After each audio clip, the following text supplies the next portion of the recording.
Kapatid, are you experiencing financial pain in your life? Like for example, utang, walang savings, hindi sapat ang kita. Tanungin kita, gaano katagal mo nang tinitiis ito? Kung gusto nyo malampasan to, you got to finish this video. Videos that will make you wealthy and debt-free. Hi there, this is Chinky Tan, your pambansang wealth coach. Alam nyo ba na real talk lang po tayo sa episode natin ngayon, mga kapatid.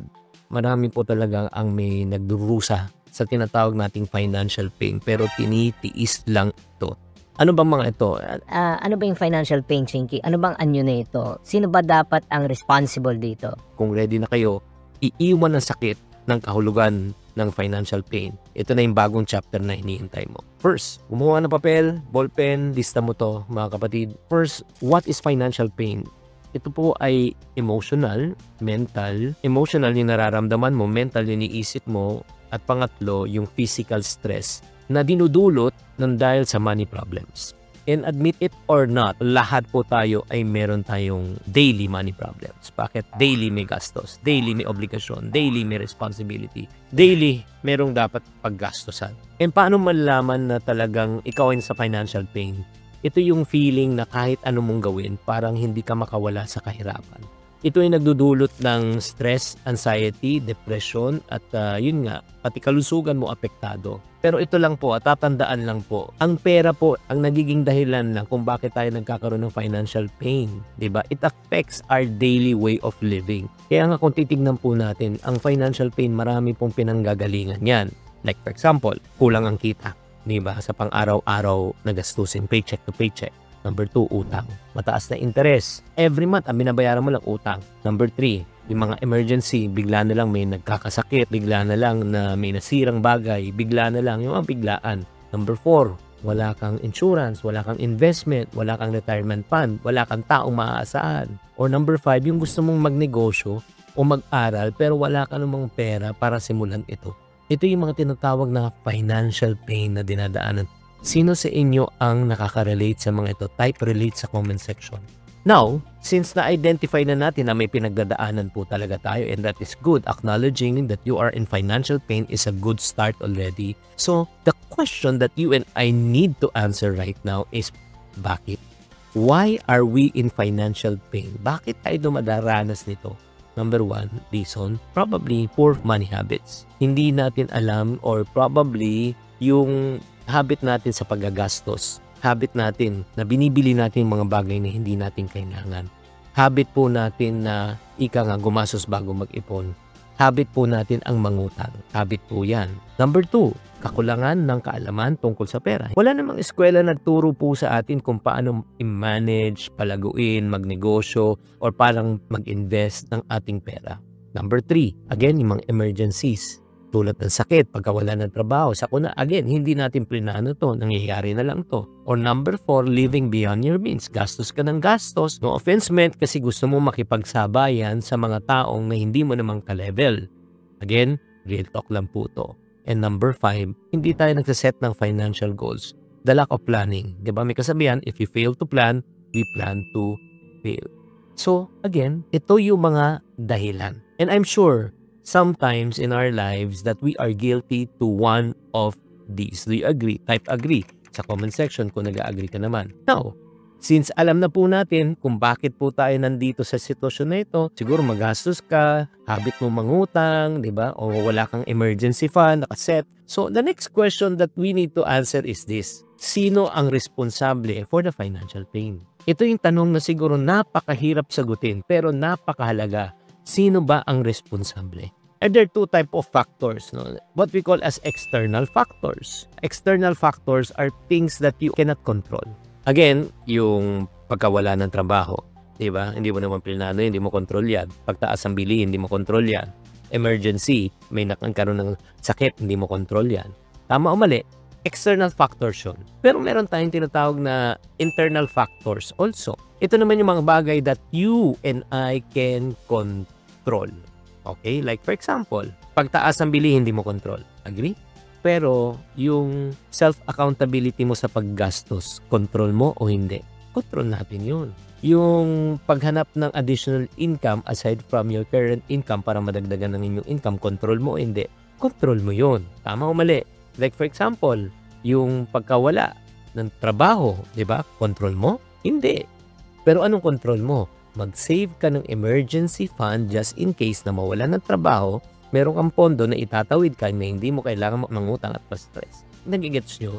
Kung makikita po natin, yung mga external factors we cannot control. Pero yung internal factors, we can control. Now, the question is this. Sino ang may responsable? Again, kung makikita po natin yung mga things that we cannot control, we are not responsible. However, itong reality, yung mga bagay na pwede mong control, tayo po ang may responsibility. Hindi natin pwede isisi sa ekonomiya, hindi natin pwedeng isisi sa iba, hindi natin pwede isisi sa boss natin dahil sinisante tayo. Dapat pag-usapan muna natin, tayo po ang may responsible dahil hindi natin ginawa ng paraan at hindi natin pinag-andaan. Does it make sense? So ngayon, when you look at this perspective, mga kaiponaryo, magbabago ang perspektibo mo sa buhay, hindi ka na magiging victim mindset. Iisipin mo that I am responsible for the financial situation right now. Dahil there are things that I cannot control, but there are things I sure can control. Pero kung ikaw, ngayon mo lang nare-realize to, hindi mo kasalanan na hindi mo alam, hindi mo kasalanan na ikaw ay nagkamali. Pero after ng session na ito, pag wala ka pang gawin, no offense meant. Responsable mo na to, responsibility mo na to, at kasalanan mo na to. Next question is this. I would like to address you. Parang coaching session na rin to. So I want you to type in the comment section. Tanungin mo yung sarili mo, how long have you been in financial pain? Gaano katagal na itong financial hurt mo and situation? Gaano katagal na itong problema mo? Ilang gabi ka na bang, ilang linggo, ilang taong ka na hindi makatulog dahil nga kulang ang iyong kita at lubog ka sa utang? Ilang taong mo na iniisip na gusto mo na magbago pero hanggang ngayon, no offense met, wala pa rin nangyayari. Let me speak to you the truth in love and the truth will set you free. Ang katotohanan po ay ito. The longer you stay in financial pain, the harder it becomes to escape. Parang pag nasaktan ka ba? Pag matagal ka na sa sitwasyon na parati ka nasasaktan, parang tinitiis mo na lang at tinatanggap mo na ito ay parte ng aking buhay. Hindi normal na ikaw ay sinasaktan at nasasaktan araw-araw because you know what? God wants to bless us, wants to prosper us. God wants to really make us the head, not the tail. He wants to make us the lender, not the borrower. He wants to put us at the top, never be at the bottom. He doesn't see any pleasure. Hindi siya natutuwa na siyan pag ikaw ay dumadaan sa sobrang kahirapan. Kaya kapatid, ito lang. As much as God wants to help you in your situation, but you got to help yourself. Kaya kailangan mong mag-decide na ngayon, ikaw mismo nakikinig. Gusto mo bang tapusin tong financial pain na ito? Yan ang kailangan mong sagutin. Ito next question. Pag sinabi mong yes, type ka ng yes kung gusto mo talaga makawala sa financial pain. By next question, have you done something about it? Be honest, may ginawa ka na bang solusyon sa problema mo? Kung yes, good job. Pero kung wala pa, hindi pa huli ang lahat. Alam mo, the worst thing that you can do right now after hearing this message is to do nothing. Tatandaan mo, walang pagbabago kung hindi ka magbabago. Walang pagbabago kung hindi ka gagalaw.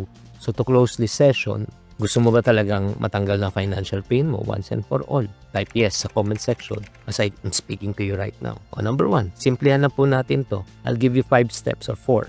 Number 1, acknowledge mo na may problema ka.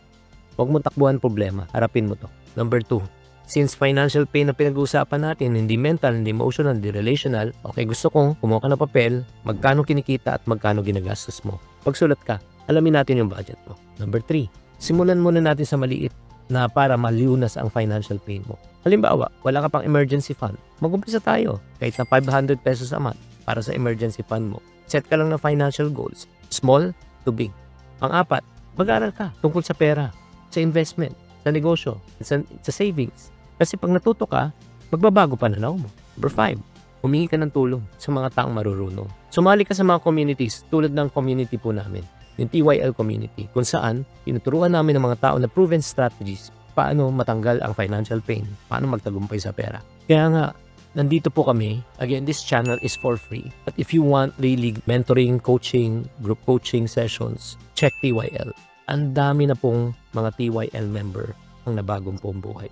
alam mong hindi ka nag-iisa. So yung mga learning ko doon so far is nagkaroon ako ng clarity kung ano bang dapat kong unahin sa mga bagay-bagay na para ma-reach ko yung financial freedom na gusto ko. Nagkaroon ako ng sense of direction. Yun nga yung sa paulit-ulit niya sinasabi na cheap method na sobrang simple lang pala talaga pero sobrang pinapakomplicate lang natin. So doon sa TYL parang ramdam mo na every time na uma-attend ka ng mga meetings, ng mga seminar nila, alam mong hindi ka nag-iisa. Parang meron kang makakasama na kasabay na nag-aaral ng mga bagay na to para mag-improve. Ang mai-share ko lang sa TYL is marami kang matututunan about finances, about budgeting, about mindset, how to handle your finances, how to invest your income properly para mag-grow ito, mag-multiply, and it will work for you. So guys, to know more about TYL, all you need to do is just go to the link in the comment section or just type TYL. So to close, let me tell you, financial pain doesn't have to last forever.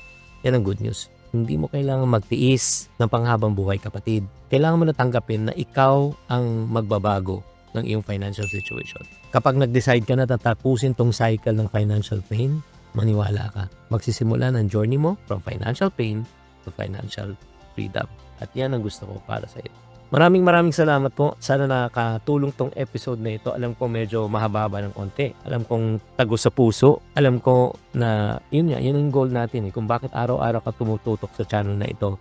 At bakit mo kailangang i-share tong channel na ito. Bakit mo kailangang mag-subscribe sa channel na ito. At tandaan, tamang karunungan, tamang disiplina, ang susi sa pagyaman.